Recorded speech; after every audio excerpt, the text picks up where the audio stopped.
A warm welcome and a very good evening to all of you uh, from Manya, Princeton.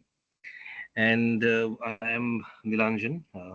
I'm an advisor here in Manya Princeton Review. And I'm mostly managing students for uh, technical subjects as well as non technical as well. And also, the kind of students that we are managing here are mostly applying for very good, well-known, reputed institutions all over the world, specifically in some major countries like USA, UK, Canada, and so on.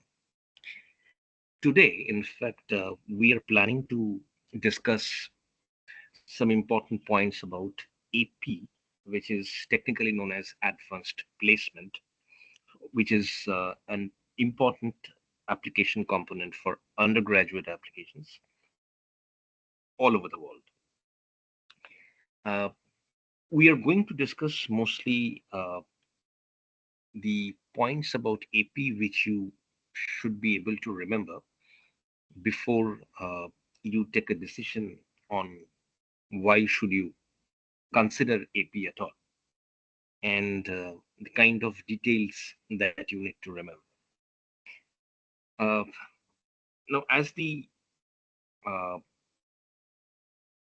term goes, AP means advanced placement. But here, of course, we do not mean any professional placement. What we mean here is rather an academic placement. And that placement might be in terms of placement in terms of a subject, in terms of some credit that is a part of the subject. Before we go to the details of that, let me give you a gist about what Manya does. Uh, our Princeton Review, Manya, the Princeton Review has some important advantages. Like we are almost in the industry for last 41 years, and we have been successful in placing students towards some of the best well-known institutions for undergraduate and postgraduate programs, including masters, science, MBA, and PhDs. When I say world's best universities, I mean Ivy Leagues of USA as well. I mean universities like that. Specifically, we have guided almost 400,000 students, although, of course, the number is increasing year by year. Uh, but this is a kind of uh, students that we have been able to talk to. There's a number of students, and almost 90% of our applicants have been able to get an admission letter from top global schools, including uh, some major countries, schools like UK, Canada, Australia, US, and so on. But today, specifically, as we are confining our discussion only within the periphery of undergraduate applications and specifically within the details of advanced placement, we'll mostly discuss about what advanced placement means, what it is doing for you in your profile, and what exactly is the importance of this particular component in your application uh, profile. Uh, Before that, let us first understand how university application or university evaluation system works. When you apply for a particular course in a university, there will be an admission committee which will look at your application components, like your school level performance in your standard ninth or 10th or 11th or 12th, and it will also look at standardized exams like IELTS, TOEFL, SAT, for example. It will also look at other co-curricular activities like internships or projects or summer projects, summer camps, or maybe other kinds of co-curricular activities like, for example, research activities, or other kinds of extracurricular activities like social work and so on. So basically, for undergraduate level specifically, the university will be interested to know and understand your academic performance that has been demonstrated through the GPAs that you have secured in the last 4 years, and also through your co-curricular and extracurricular activities that you have taken within the school and outside school personally as well.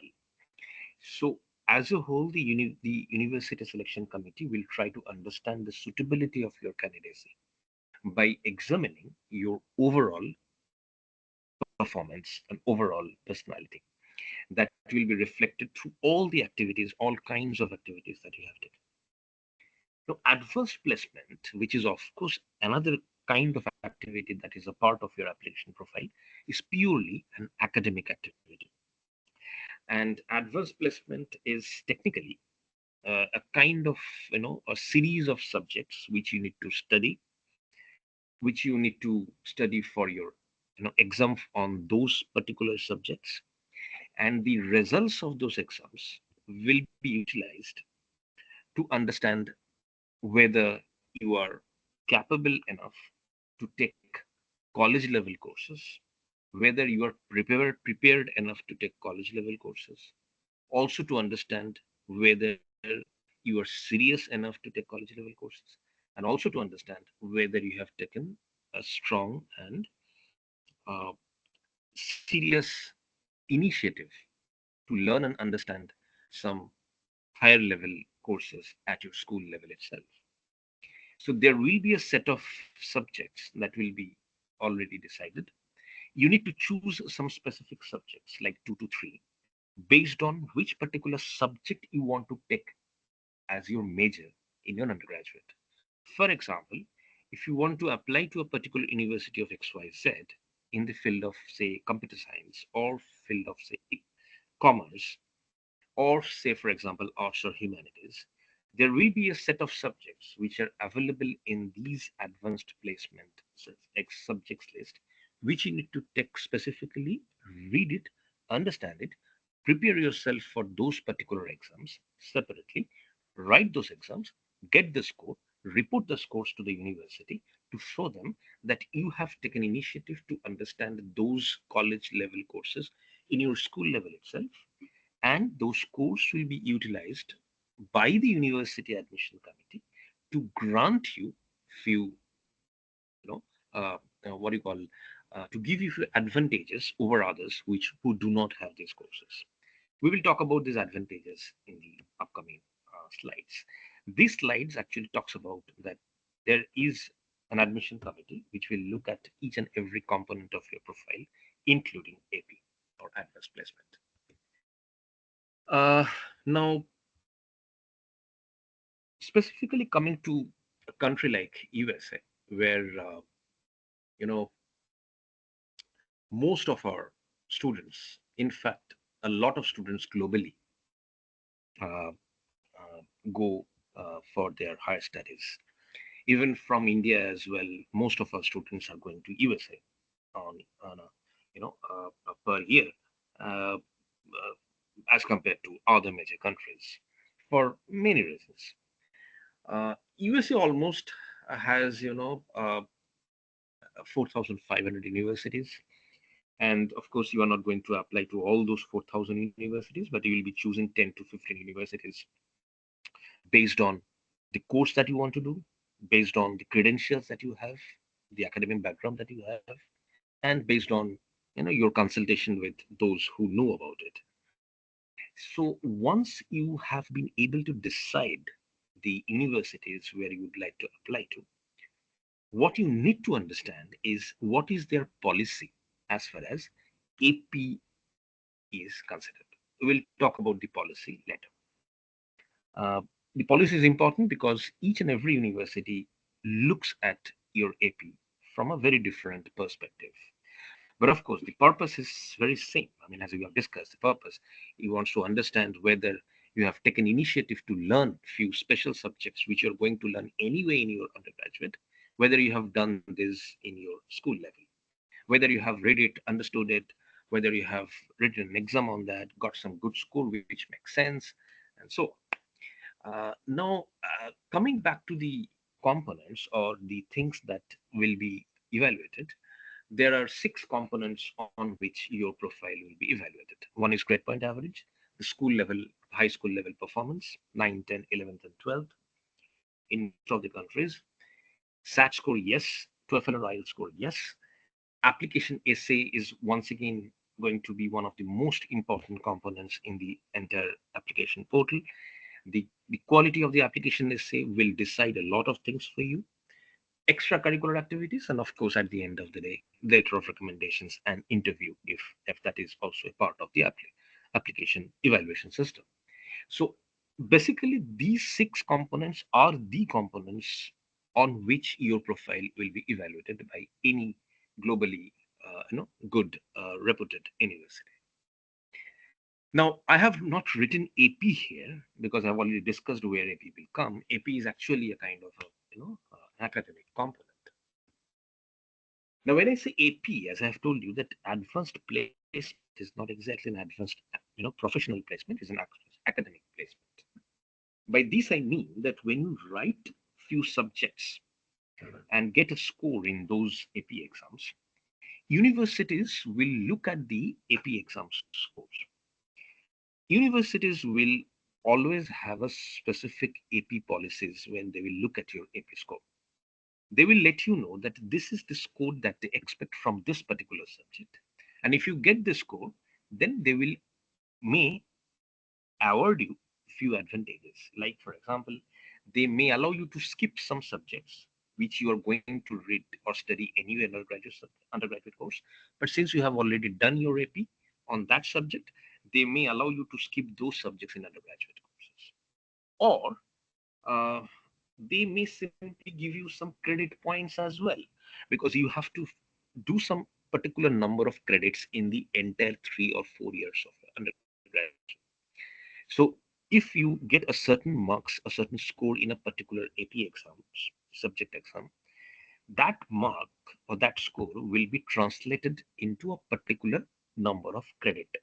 And university may tell you, okay, or may give you an advantage saying that, okay, since you already have taken that exam and got some particular score, this corresponding score will be translated into a particular number of credits, and that number of credits will be awarded to you before you even actually start your undergraduate program.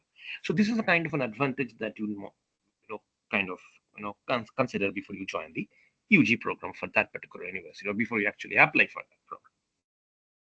In addition to that, the university may also have a policy as far as the credit AP is considered, where they will consider AP score holistically, in the sense that they will consider it in a more qualitative way rather than a quantitative way. They will consider that, okay, that the AP score is a score which is very decent, and you have taken an initiative, so that will also be a part of your holistic evaluation, not exactly a means of giving or awarding you something in advance. So I have written few important lines for you.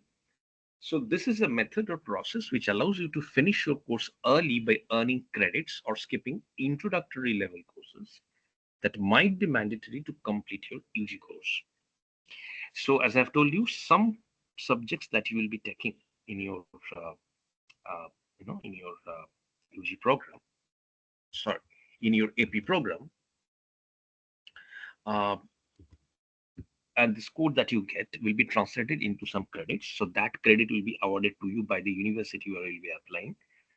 After you get a place, after you get a place over there, and those credits you don't have to do once you start your undergraduate program. So that is an award of advanced credit to you. Or advanced placement is you can skip some subjects. So either you skip some subjects or you skip some credits. So either it is an advanced credit given to you or it is an advanced placement given to you. Academic placement in the sense that you skip some courses. So these are the advantages. So technically, this component gives you academic credit in advance before you join your UG program, or opportunity to skip few courses after you join the program, or both. So that depends, of course, on what exactly the what do you call policy of AP. I mean, for that particular university. Now, advanced credit, more about that on this particular slide. Most colleges require that you earn a certain number of credits before you can graduate. Of course, yes, that is there will be a minimum number of credits that you need to add. I mean, you need to get before you earn a degree. Uh, Now, many colleges offer credit for AP course. Once again, that depends on the policy itself. Suppose you earn 3 or 4 on your AP calculus exam. I mean, the scale is till 5.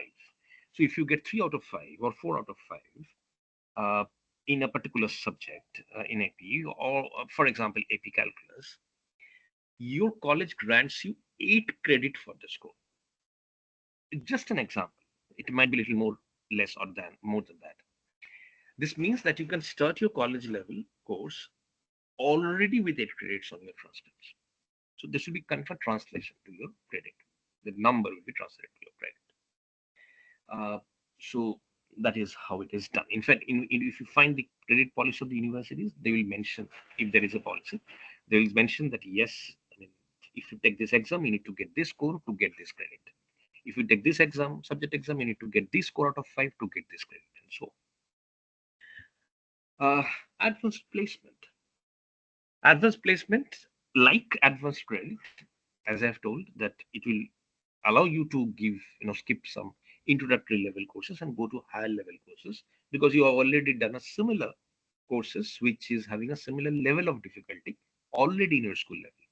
So when you have done a course which is of the similar level of difficulty, which you will actually face in undergraduate level, you can skip that level once you enter the undergraduate course. Uh, so that is also one of the advantages. I'm just kind of elaborating on that. And finally, the point, which is of course again very important, is that many universities consider AP scores holistically. That may not be giving you a quantitative advantage, but then that will having a AP score, a decent AP score, will kind of take you to a very strong position as a very strong candidate as far as the evaluation process is concerned. Uh, Let us discuss the AP structure and credit policy of 3 or 4 universities. I have just taken it from their policy sheet. There are almost 4 different AP exams that can be taken, like 3 or 4 you can take. However, students mostly take 3 or 4. I mean, if you can take 2 to 3, that will be okay because you need to take most relevant ones. So even if you take 2 to 3 most relevant ones, it is fine. For example, if you're taking a computer science exam, if you're going for a computer science related exam, if you're going for a computer science related program for your undergraduate course, you can in fact take mathematics, like calculus. You can take one subject from computer science. You can take even AP statistics as well. So AP mathematics, which is of course the calculus. There are 2 types of calculus there. The first calculus exam is little basic. Second calculus exam, which is known as technically as calculus BC, which is little less basic, more on the advanced level compared to AB. And this is about mathematics. You can take, of course, computer science as well. There are, again, like uh, calculus, there are two computer science AP exams as well.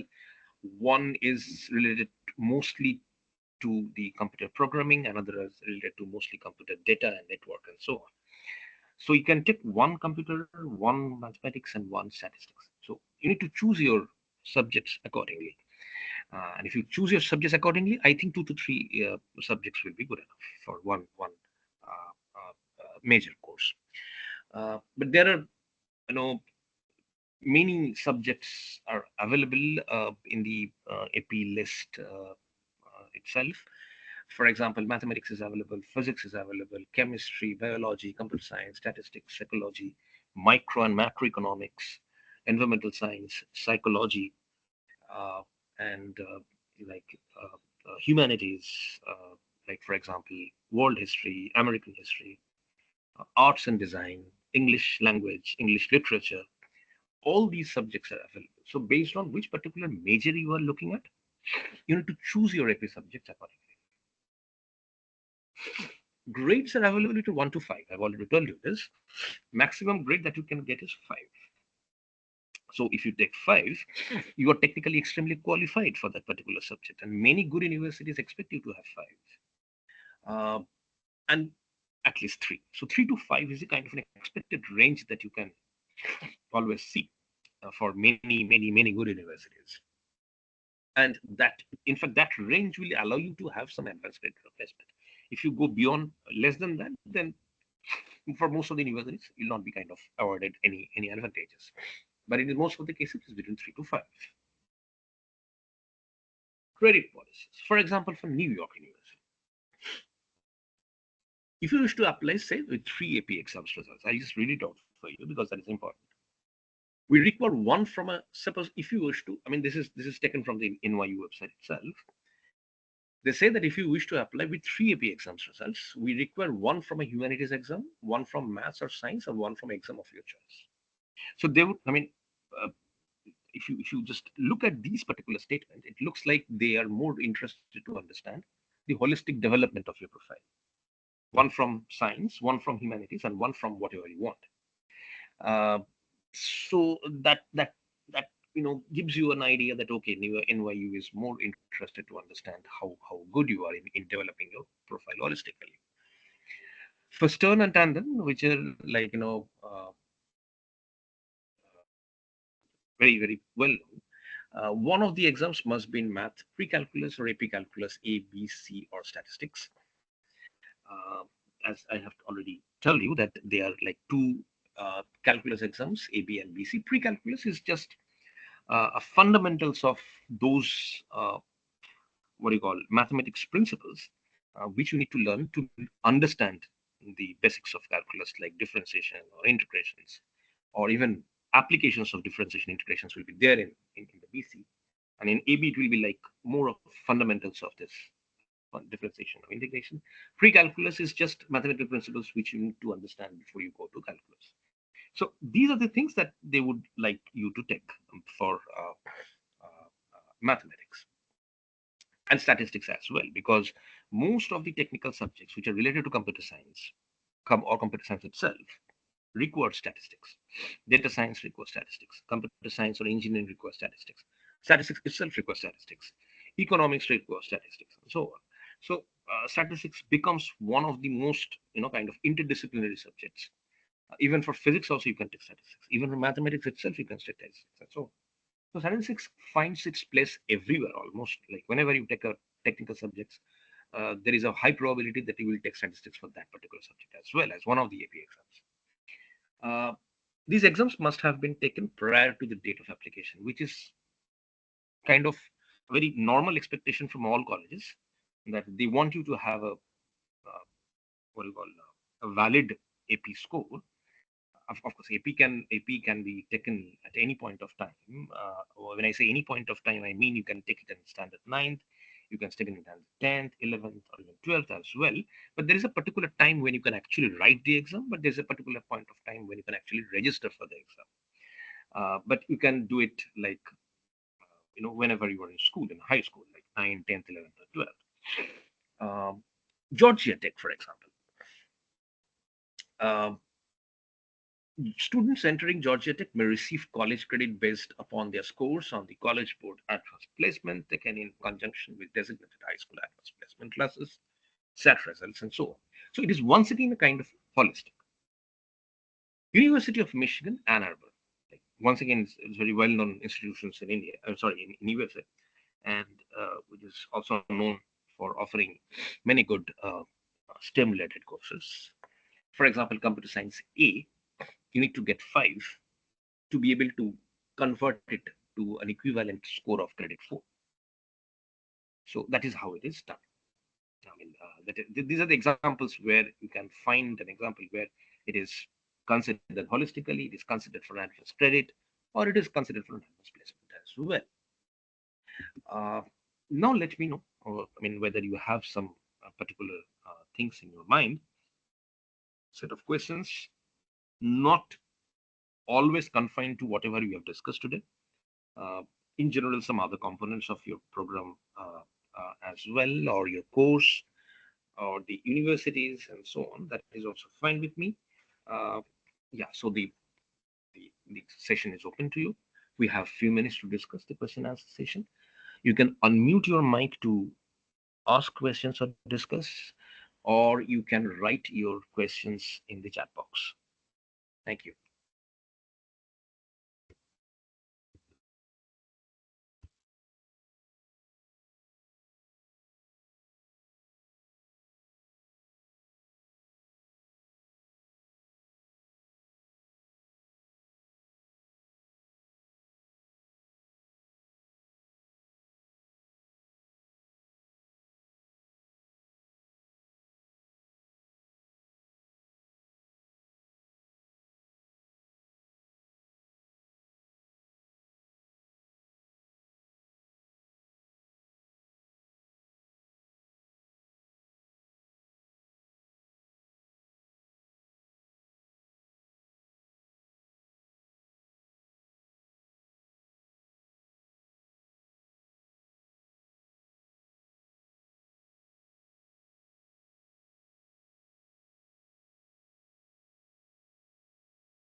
Nilanjan, you are not audible. No, I have muted the mic. Uh, I'm just reading the chats that they're writing, the questions that they're writing.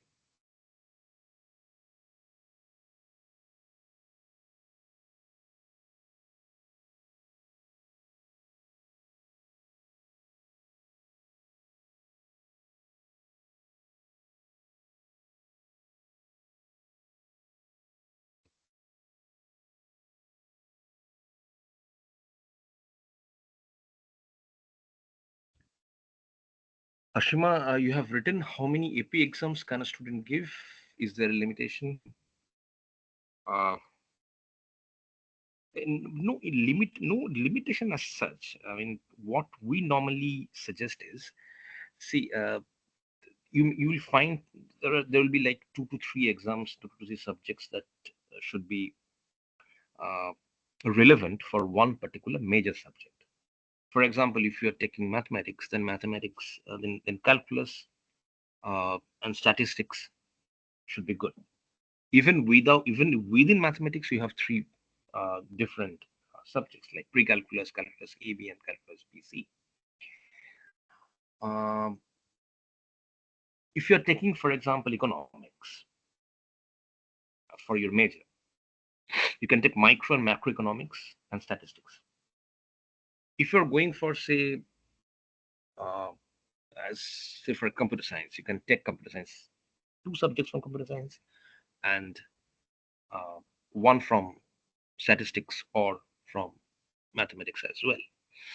Or if you're going for humanities, then English, your subject, and maybe English literature, English communication, the language will be good enough. Now, 3 will be the kind of a typical number. In fact, in college, in UG college exam, I mean college application portal also, in US applications, for example, they also mostly consider, 3 subjects AP for reporting during the application itself. So these are the typical requirement that they have.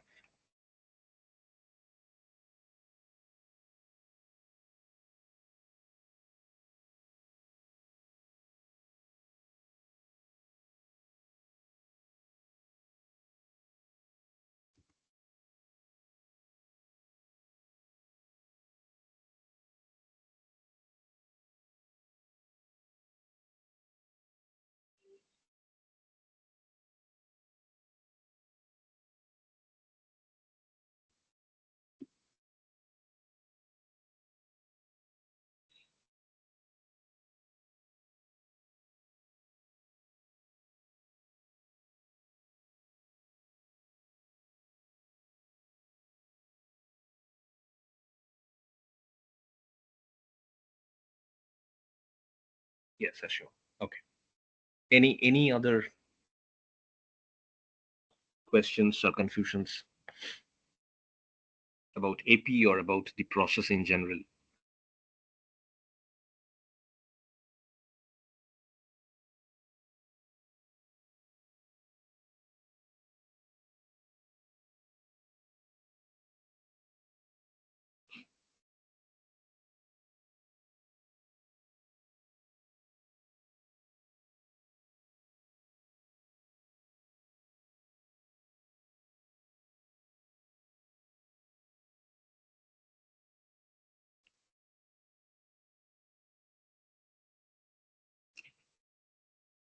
Smita, all of these can be uh, obtained from College Board website itself.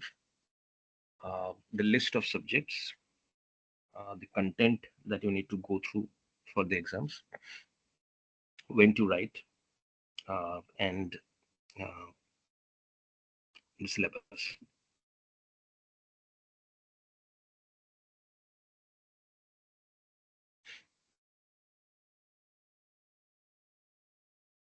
I think tomorrow, November 13th, you should just check for May 2025.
Yalini, the books will be recommended by the trainers. So trainers, of course, will be in a position to, uh, you know, recommend you the books that are mostly utilized. In fact, they're college level books, but trainers will be able to tell you this. You can definitely come back for a more specific subject level discussion that can be done later. But the trainers, of course, will be able to give you this.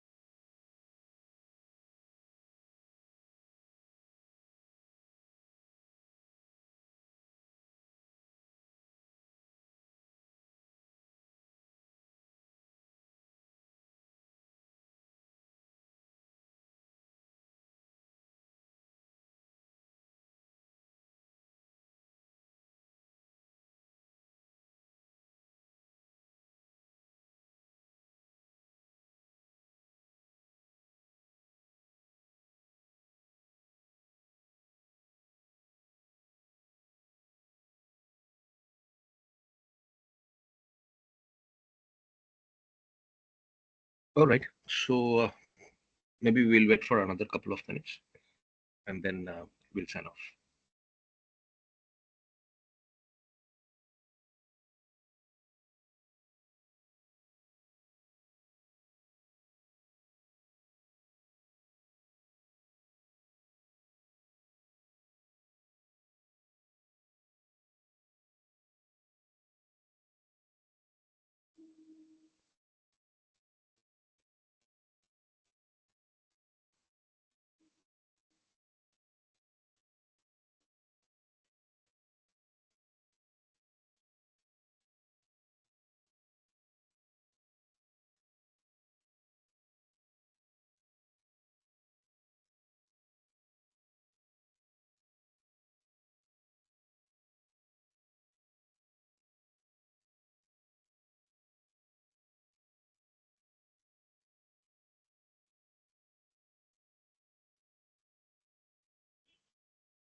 All right. So we guess we'll sign off now. Thank you so much. Thank all of you to for attending this particular webinar. For any other information, you can always come back to us for a second level discussion, one-to-one second level discussion. You can always send an inquiry through our website. I think in the chat box you can see the kind of details that you need to understand, kind of follow to come back to us for a second level discussion. Uh, we'll always welcome your questions. Thank you. Thank you so much. Please use the information that has been provided in the chat box itself. You can mail us, you can call us in the number that has been provided there, or you can also register for a free counseling session using our Manya's website. So you have three ways to do this. So we will look for second level meeting with you. We will expect you to uh, come back very soon for our second level discussion. Thank you. Thank you so much. Thanks, all of you. Bye. Good night.